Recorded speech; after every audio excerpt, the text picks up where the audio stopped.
when we were looking through the research and the literature, we discovered that there's actually typically 6 motivational factors that influence everybody in the world of work today. But you will also notice that these things are also present in other elements of life. So if you were to ask somebody who was the member of a criminal organization, why are you a part of this gang? They would give you reasons that slot into these 6 categories: achievement, security, purpose, status, autonomy, and belonging. Now, today's talk isn't about human motivational theory. I just wanted to touch on this a little bit to show that we're trying to understand you guys a little bit better so we can provide spaces that cater for your motivation as well. So I'll just touch on one. I'll give you an example of one, shall we? Achievement. Achievement. So how do we experience achievement at work? Well, maybe when a deal is done or a piece of work is handed in, you get a pat on the back and a handshake and a thank you. Or maybe you're treated to a meal for you and your partner to go for dinner as a reward. But for the most part, achievement is the annual review. Yes! Isn't everybody so excited? For me, my financial year comes up at the end of May. I'm so looking forward to doing my annual review. I'm literally, no, I'm not.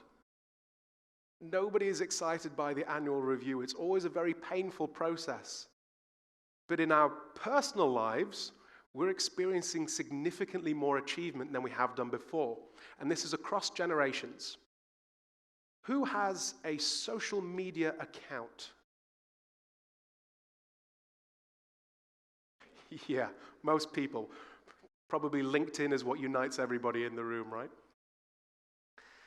So we all have social media accounts. So whenever you post a comment or a picture and somebody hits like, you get a little shot of dopamine that floods through your system and lets you know that you're special and that somebody actually cares, right? So every time that happens, a little shot of dopamine, and we're experiencing this hundreds, if not thousands of times today now. So we're experiencing more achievement in our personal lives than we are in our professional lives. So is it any wonder that the new generations who are coming into work today are really struggling because they want to experience that same kind of achievement that they get personally in a professional sense? And you know what it's like when you start a new job. It takes a while to know what you're doing and get good at something, right? But you want to hit the ground running and start achieving from day one, but it's not realistic. So we're struggling to keep the younger generations when they're entering the workplace. But this isn't just a millennial issue, because as we saw with a quick show of hands, we have a multi-generational workforce here today, and everybody has a social media account.